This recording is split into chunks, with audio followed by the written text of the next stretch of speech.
আসসালামু আলাইকুম। যুক্তরাষ্ট্রের উপর পুরোপুরি নির্ভরশীল যে এই দেশটি, সেই দেশের প্রধান যখন বলেন যে যুক্তরাষ্ট্র সহযোগিতা না করলেও চলবে, আমরা একাই পারব, তখন নিশ্চয়ই সেটি হাস্যকর হয়ে ওঠে, অথবা অনেক প্রেম, ভালোবাসা, অভিমানের একটা বহিঃপ্রকাশ ঘটে।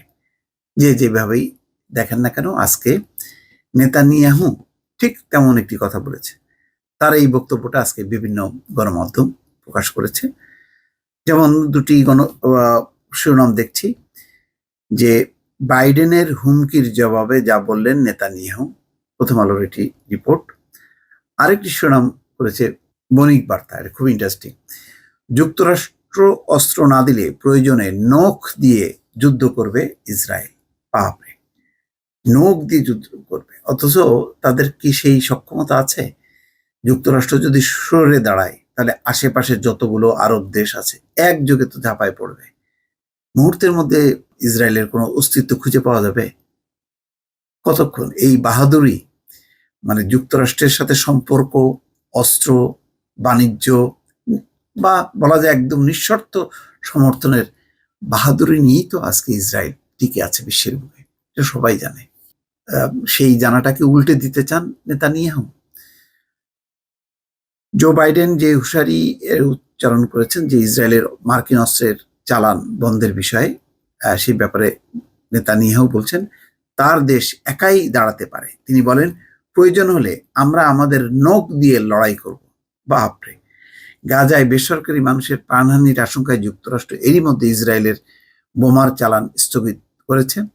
বুধবার বাইডেন সংবাদ মাধ্যমকে বলেন, ইসরায়েলি প্রধানমন্ত্রী ফিলিস্তিনের গাজায় রাফায় পূর্ণ মাত্রায় অভিযানের নির্দেশ দিলে যুক্তরাষ্ট্র দেশটিতে মার্কিন অস্ত্রের চালান বন্ধ করে দিতে পারে।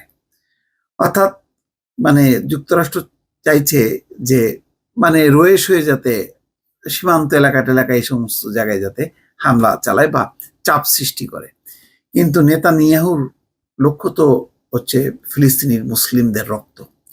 সুতরাং যতক্ষণ না পর্যন্ত তাদেরকে রক্তাক্ত না করা হবে, যতক্ষণ না তাদেরকে তাদের কি বলে জীবন কেড়ে না নেওয়া হবে, ততক্ষণ পর্যন্ত নেতানিয়াহুর শান্তি নেই। 1948 সালে যুদ্ধের কথা স্মরণ করেন নেতানিয়াহু।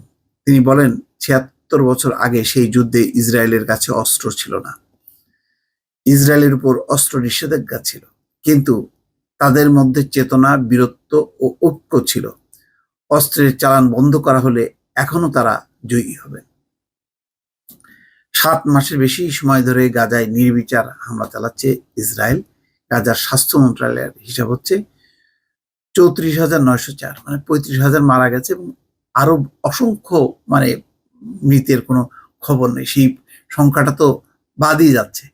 যেগুলি হিসেবে পাওয়া গেছে সেই সংখ্যাটাই প্রায় 35,000, এবং যারা মারা গেছে তার 70% হচ্ছে নারী এবং শিশু।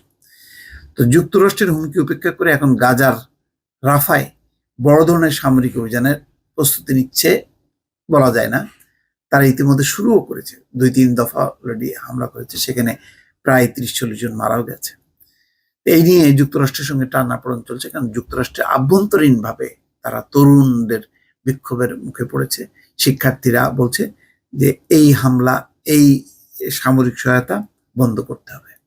এখন জো বাইডেন মহাসংকটে, এদিকে নেতানিয়াহুর প্রতি তার কমিটমেন্ট বা ইসরায়েলের প্রতি তার কমিটমেন্ট, অন্যদিকে আভ্যন্তরীণভাবে চাপ, সব মিলে একটা দিশাহারা অবস্থা। আর এইদিকে সমস্ত কিছুকে উপেক্ষা করে নেতানিয়াহু আরো তার রক্ত চাই, সেই এক ধরনের পৈশাচিক উল্লাসে সে প্রস্তুতি নিচ্ছে রাফায় পূর্ণ মাত্রায় হামলা চালানোর জন্য। দর্শক, ভালো থাকবেন। আল্লাহ হাফেজ।